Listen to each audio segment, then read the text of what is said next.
As of this week, restaurants, cafes and takeaways with more than 250 staff must print how many calories are in meals on their menus, websites and on delivery platforms.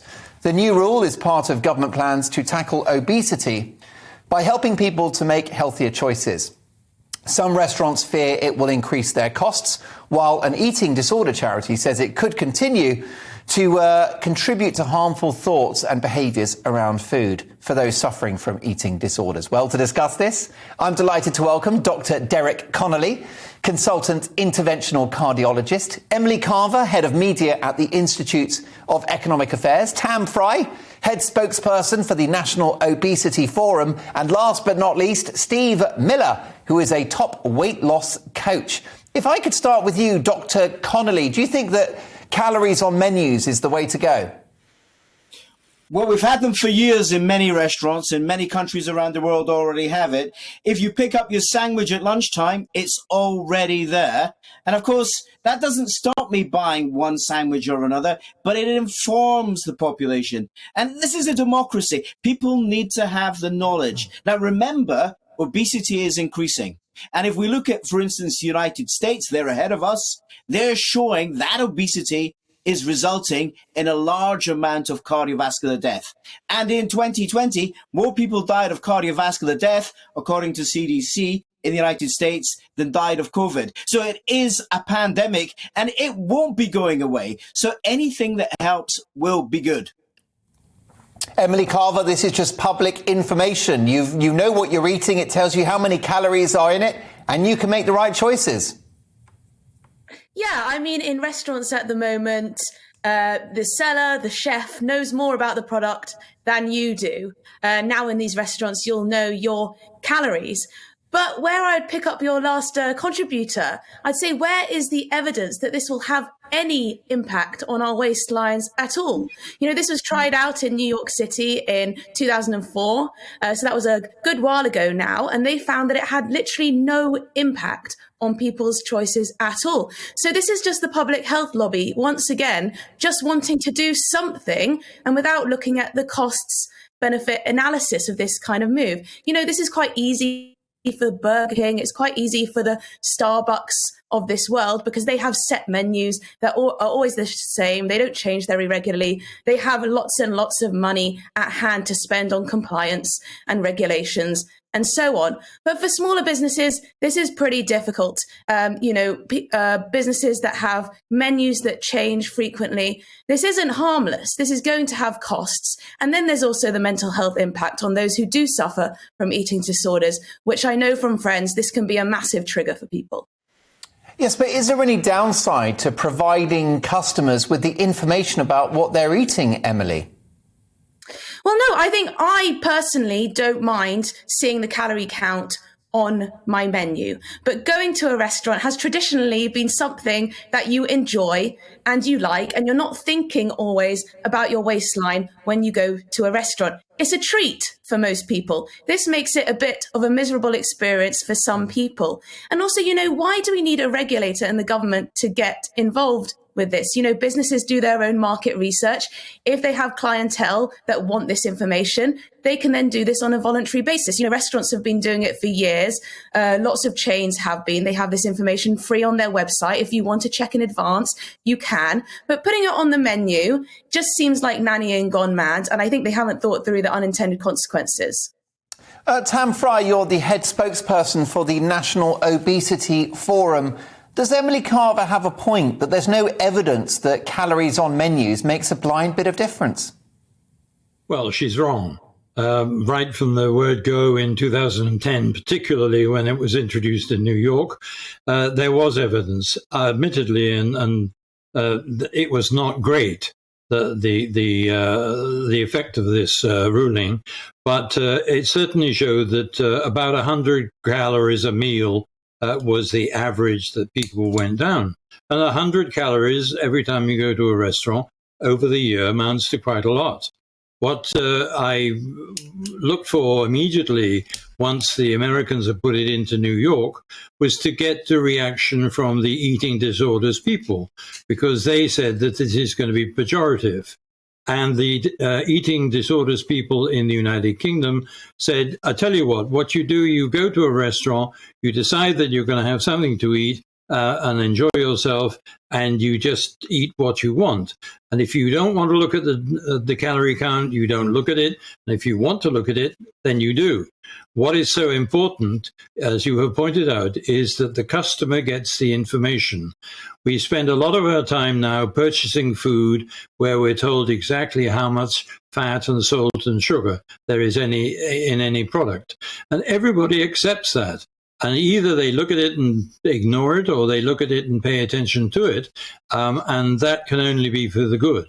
There are so many products now which are being sold, which are, shall we say, pizzas at 12,000 calories a dish, which are enormously overweight. And nobody needs to have a pizza that size. If you go into a restaurant, you see that there are pizzas, one at 1,000 calories, one at 800, one at 600. You can then figure out, am I going to splash out and eat like a pig, or am I going to delicately pick my way through a 600-calorie pizza? The information is there. The choice is yours. You are responsible for everything that you put in your mouth. If you don't have that information, you have nothing to go on.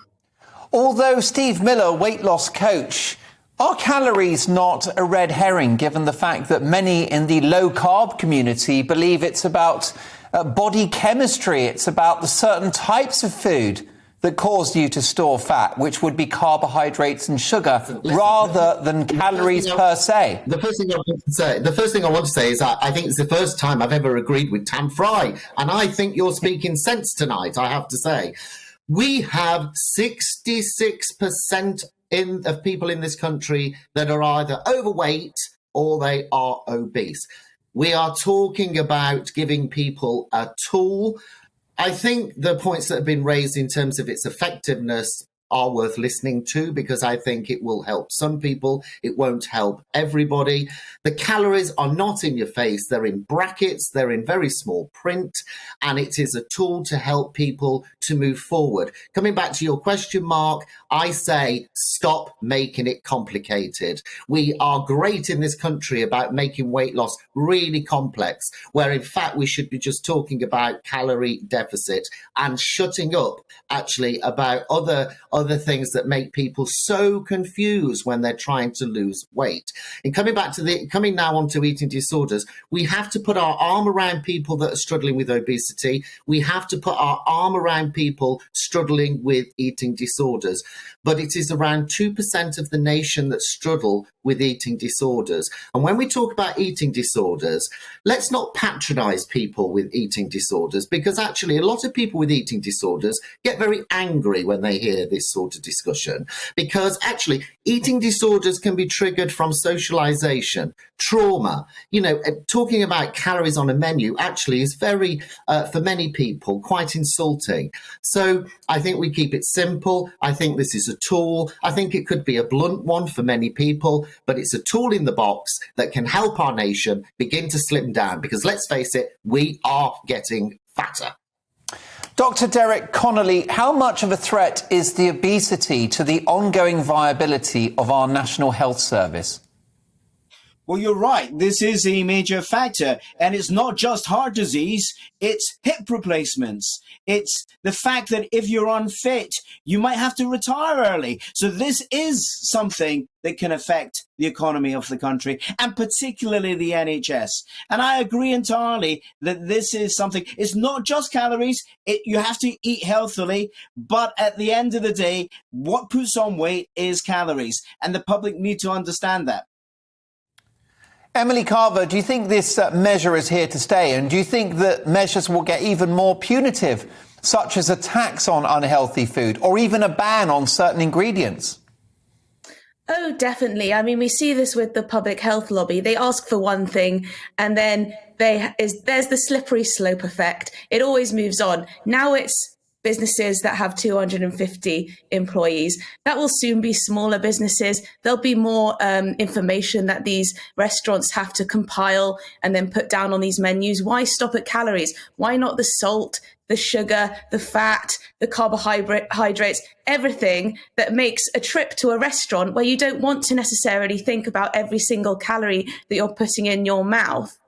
And it will just go from there. We've seen it when it comes to minimum unit pricing. We've seen it when it comes to, proposals for outdoor smoking bans. I'm not sure why people think they have the right to dictate other people's choices for them. It does not make you a better person if you choose a 400-calorie salad to someone who chose a pizza. People are different. And you know what? The public health lobby, what did they advocate? They advocated lockdowns. What happened under lockdown? People got fatter.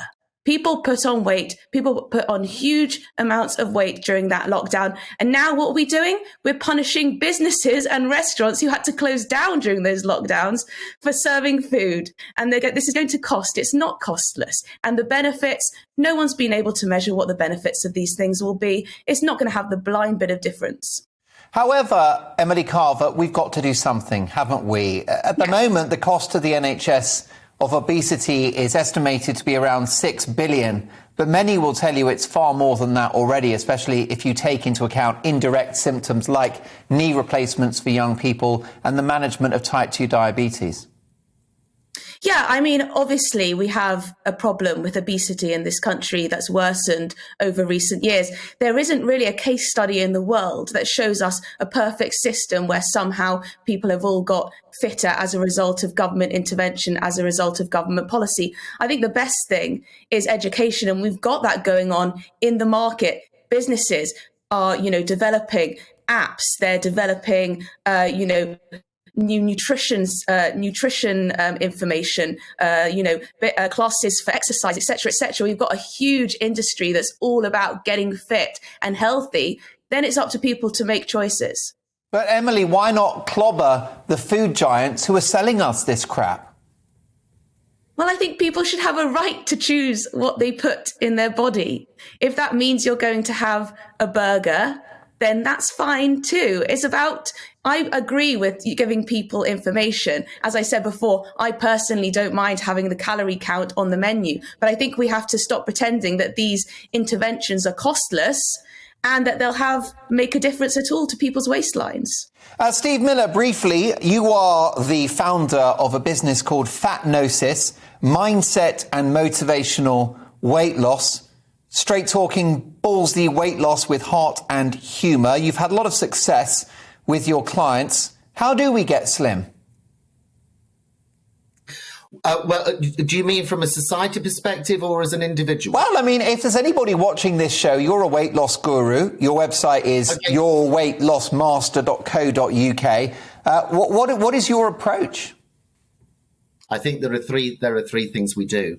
Firstly, as an individual, what we do is we don't diet. That's the worst thing to do, is to do rigid diets. We live 80-20, eating 80% healthily and 20% a bit of what we fancy. Secondly, we nourish our minds and create an aspiration within ourselves for a reason to get up in the morning and actually eat success rather than shoveling bacon sarnies in my mush. And then the third thing I do is I monitor that and self-motivate myself with this ongoing goal setting. And actually at times I have to get quite tough with myself. There's many other things we can do. I'm a big advocate of hypnosis, by the way, because it's great to sort of help program the mind. When it comes to society, though, we've got to get tougher. We've become so politically correct and frightened to even use the word fat now that actually, arguably, as a nation and as a culture, we are encouraging people to be obese. It now seems to be quite trendy to say that, okay, you're curvy. No, you're not. You are super obese. And that's dangerous. Tam Fry, you are from the National Obesity Forum. You're very clear about the massive scale of our obesity problem in this country and in the Western world. How do we fix it? Well, you used the word clobber just recently. And what happened in 2018 was a form of clobber. What the government said was to the drinks industry, if you continue to put the amount of sugar in your soft drinks that you are at the moment, we will fine you or we will levy you. And what the drinks industry did said, we don't want to pay a lot of money to the government. Maybe we should do something about our drinks. So within 2 years, they had taken out something like 35% of sugar from all the drinks available in soft drinks in this country. They were clobbered, if you will, by a threat of a levy, which was quite high. They decided to take the other option, and they decided to take the sugar out of their product. What that should happen now is that should be extended to all the other foodstuffs and drinks. It won't be the same amount that is paid and at the same level, but it'll be the same concept. And businesses will start to look at what they're doing, take out the injurious ingredients, pay less to the government, and we will all benefit. Emily Carver, you're shaking your head. I'm only shaking my head because these ideas, they sound nice, they sound sensible in theory, but where is the evidence that telling businesses to take an amount of sugar out of their drink is having any direct impact on waistlines? Emily, how can it not? Emily, where is the evidence? How can reducing sugar from Coca-Cola not make an impact on our waistlines? Well, it's clearly not, is it, Mark? Well, it might be all the other stuff we're consuming, but with sugary drinks no longer sugary, surely that's one problem eliminated. But I don't really think so, because people could just drink more or get their sugar from elsewhere. I mean, you can't dictate to people what they eat. You can provide people with information and people have to make their decisions. The government can't control what people eat within their homes. And I think restaurants is just silly, because I think binge eaters are far more likely to overeat at home when they're in their own privacy. And that's somewhere where the government can't get to yet. Dr. Connolly, finally, with the... Yes, can I just say, Mark? Steve, go for it. I think Emily's actually got a very fair point there. And what I think you're saying, Emily, is that we as a nation need to actually get a bit of a grip and start taking personal responsibility for things. And it was actually, if my memory serves me well, the Institute of Economic Affairs that actually showed us that eating healthy is cheaper than eating junk food as well. And I think, so when it comes to personal responsibility, I actually support that argument, because actually in the United Kingdom, we as a nation are very, very poor. We love to blame everybody. We don't like taking personal responsibility. And I am probably the only weight loss so-called expert in the UK that has the balls to actually make that clear to people. Final thoughts from you, Dr. Derek Connolly. Well, I think we do have to do something. We don't want to end up like the United States, where heart disease and cancer are increasing because of obesity. And I think everything we do may well work, and it may not work. But if we don't try, we know where we're going. So I probably will be advantageous, but certainly the only measure. And as I need to inform the population what healthy meat eating is, what calorie control is, and of course, what exercise is.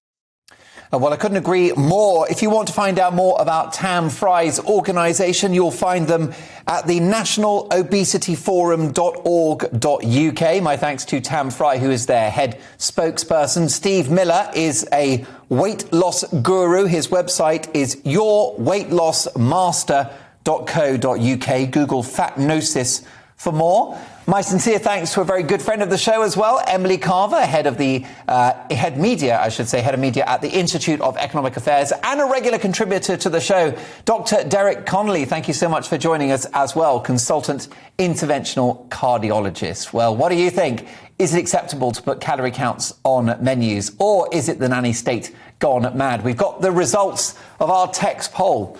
26% of you say yes, it's acceptable to have calorie counts on a menu. 74% say you're not having it. You want to go to Wetherspoons on Curry Thursday and you want to enjoy yourself and not be assaulted by the calorie counts.